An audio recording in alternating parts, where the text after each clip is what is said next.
ഓം നമോ നാരായണായ നമ. സ്വാമിയേ ശരണമയ്യപ്പ. നമസ്കാരം. എല്ലാ പ്രിയപ്പെട്ട പ്രേക്ഷകർക്കും തൃപ്പാദമഠം യൂട്യൂബ് ചാനലിൻ്റെ പുതിയൊരു വീഡിയോയിലേക്ക് ഹാർദവമായ സ്വാഗതം. ആദ്യമായിട്ടാണ് നിങ്ങൾ ഈ വീഡിയോ കാണുന്നതെങ്കിൽ ചാനലൊന്ന് സബ്സ്ക്രൈബ് ചെയ്യുകയും തൊട്ടടുത്തുള്ള ബെൽ ബട്ടൺ എനേബിൾ ചെയ്യുകയും ചെയ്യുക. കൂടാതെ വീഡിയോ കാണുന്നവർ വീഡിയോ മുഴുവനായും കാണുവാൻ ശ്രമിക്കുക.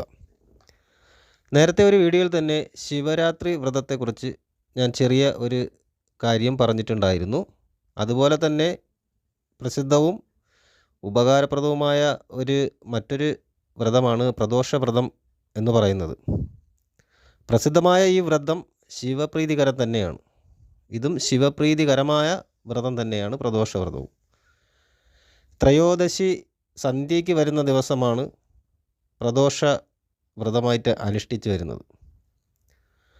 പ്രദോഷ സന്ധ്യയിൽ പാർവതീദേവിയെ പീഠത്തിൽ ആസ്തനസ്ഥയാക്കിയിട്ട് ശിവഭഗവാൻ നൃത്തം ചെയ്യുന്നു എന്നുള്ളതാണ് വിശ്വാസം. ഈ സമയത്ത് സകല ദേവതകളും സന്നിഹിതരായി ശിവഭഗവാനെ ഭജിക്കുന്നു എന്നുള്ളതും വിശ്വാസമാണ്.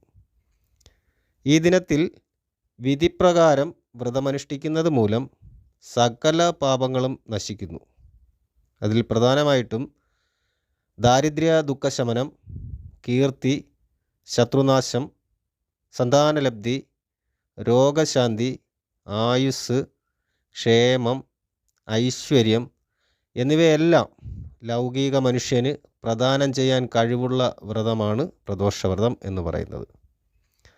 ഇവിടെ പ്രഭാതസ്ഥാനത്തിന് ശേഷം ശുഭവസ്ത്രം ധരിച്ച് ഭസ്മലേപനവും രുദ്രാക്ഷധാരണവും നടത്തിയ ശേഷം ശിവക്ഷേത്ര ദർശനം നടത്തുക.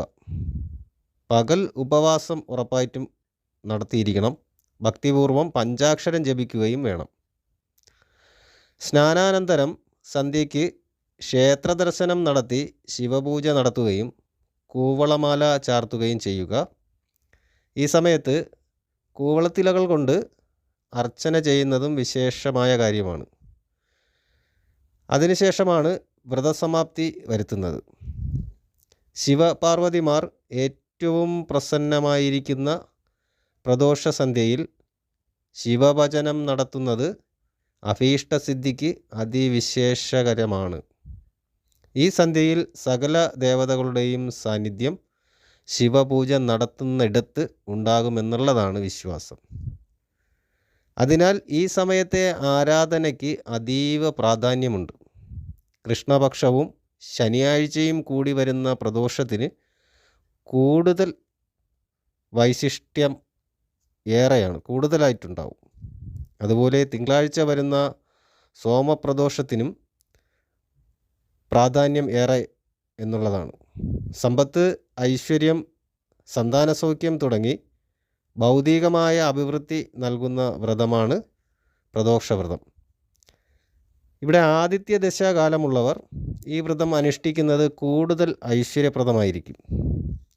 ജാതകത്തിൽ ദേവതയെ സൂചിപ്പിക്കുന്ന ഗ്രഹം ആദിത്യനായി വന്നാൽ അവർ പതിവായി പ്രദോഷവ്രതം അനുഷ്ഠിക്കുന്നത് ഐശ്വര്യപ്രദവും കൂടുതൽ ഫലപ്രദവും ഉത്തമവുമായിരിക്കും എന്നുള്ളത് മനസ്സിലാക്കുക. അപ്പോൾ പ്രദോഷവ്രതത്തെക്കുറിച്ചുള്ള ചെറിയൊരു അറിവാണ് ഞാൻ നിങ്ങൾക്കായി പകർന്നു തന്നത്. ഈ വീഡിയോ നിങ്ങൾക്ക് ഉപയോഗപ്രദമാണെന്ന് തോന്നിയാൽ മറ്റുള്ളവർക്ക് കൂടി ഷെയർ ചെയ്ത് കൊടുക്കുക, വീഡിയോ ലൈക്ക് ചെയ്യുക.